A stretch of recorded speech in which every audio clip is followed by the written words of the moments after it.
Hello everyone, আজকে আমি চলে এসেছি আমের একটা দুর্দান্ত রেসিপি নিয়ে।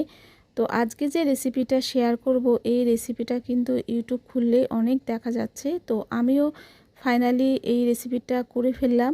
আমি করলাম আমার নিজের মতন করে, আশা করি আপনাদের ভালো লাগবে। তো পুরো ভিডিওটা দেখার জন্য অনুরোধ করছি, আশা করি আপনাদেরও খুব ভালো লাগবে।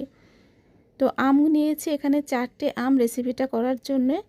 আর আমগুলো আমি এই খোসা বাদ দিয়ে দিচ্ছি। তার আগে কিন্তু আমগুলো ভালো করে ধুয়ে নিয়েছি, মানে খোসা বাদ দেওয়ার পর আমি আর ধোবো না, যা ধোয়ার আগেই ধুয়ে নিয়েছি।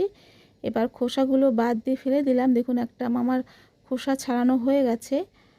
এরকমভাবে আমি 4টে আমি খোসাগুলো বাদ দিয়ে ফেলে দিয়েছি। আর এই আমগুলো এবার আমি গ্রেটারে গ্রেট করে নেব। তো বড় সাইড দিয়ে আমি গ্রেট করে নিচ্ছি। আর এই আম এখন কিন্তু বেশি একটা টক না, কারণ আম এখন পাকার দিকে। তো আম পাকার সময় হলে বেশি একটা টক থাকে না, কমই হয়ে যায়। তো যাই হোক, আমি গ্রেট করে নিলাম আমগুলো। আর এই টাইমটা আমি কিন্তু বিট নুন দিয়েছিলাম বন্ধুরা, সেটা আপনাদের সাথে আর শেয়ার করতে পারলাম না, আমার ক্যামেরাতে বন্দি করতে পারিনি। তো তার জন্যে দুঃখিত। আপনারা অবশ্যই আম গ্রেট করার পর বিট নুন দিয়ে মাখিয়ে নিয়ে তারপর রস বের করে নেবেন। আমি একটা কাপড়ে আমগুলো ভরে যতটা পেরেছি নিগড়ে নিগড়ে আমের থেকে রসটা বের করে নিয়েছি। এরকমভাবে আমের রসটা বের করলে তাড়াতাড়ি আমরা এই রেসিপিটা করতে পারবো, আর টকটা অনেকটাই কম হবে। দেখুন কতটা রস বেরিয়েছে। তারপর আমি নিগড়ানো আমগুলো পাত্রে নিয়ে নিলাম। আর আপনারা অবশ্যই কিন্তু বিট নুনটা মাখিয়ে তারপরে আমের রসটা বের করবেন। এবার আমি গুড় দিচ্ছি। তো এখানে পরিমাণ মতন গুড়টা দিয়ে দিলাম। আর গুড়ের সাথে আমি দিয়ে দিচ্ছি চিনি।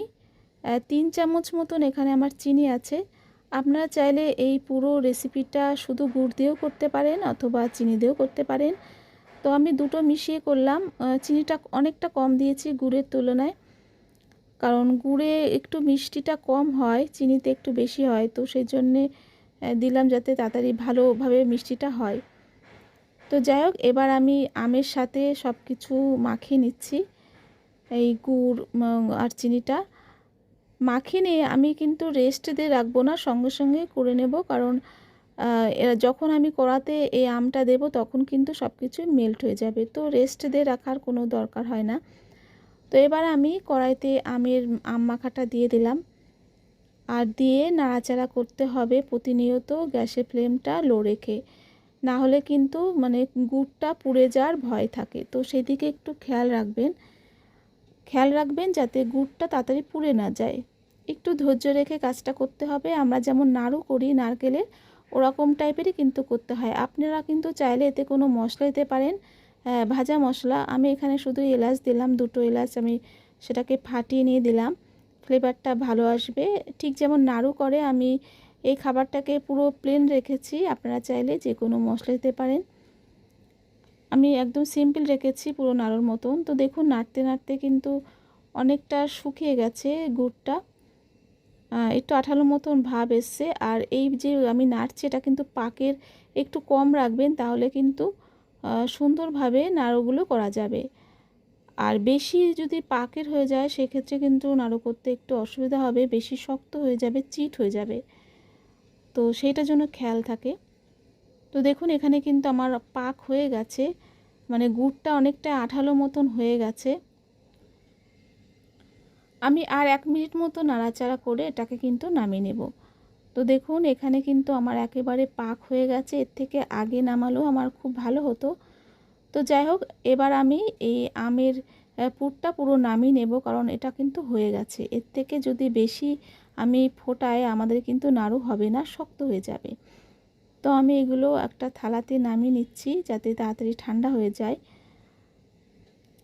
আপনারা পাকটা একটু বুঝে শুনে করবেন যাতে বেশি শক্ত না হয়ে যায়, সেদিকে একটু খেয়াল রাখবেন।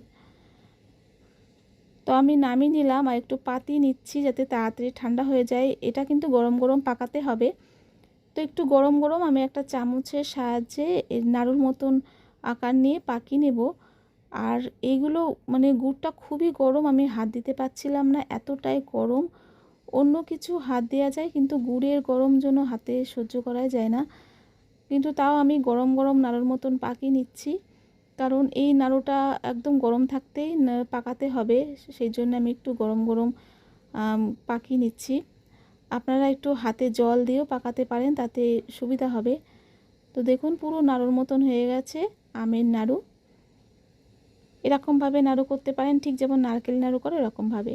আমি একেবারে 2 হাত দিয়ে পাকিয়ে একেবারে নারকেল নাড়ুর মতন করে নিচ্ছি। তো দেখুন এখানে করে নিলাম কিছুটা নাড়ু। দেখতে যেমন সুন্দর হয়েছে, এটা খেতেও কিন্তু ভালো হয়েছে। আপনারা বাড়িতে অবশ্যই ট্রাই করবেন। নাড়ু যেমন করি ঠিক ওরকমভাবে করা যায়, আশা করি আপনাদের ভালোই লাগবে। তো দেখুন আমি এটা একটা আপনাদেরকে ভেঙেও দেখাবো। একটু নরম থাকতে থাকতে আমি ভেঙে দেখাচ্ছি, পরে সামান্য একটু শক্ত হয়ে যায়। কতটা সুন্দর হয়েছে, খেতে কিন্তু দারুণ হয়েছিল। আজকের রেসিপি ভালো লাগলে অবশ্যই একটা লাইক কমেন্ট শেয়ার করবেন, আর নতুন হলে সাবস্ক্রাইব করে পাশে থাকবেন। সবাই ভালো থাকবেন, সুস্থ থাকবেন। আজকের মতন এখানে বিদায় নিচ্ছি। ধন্যবাদ।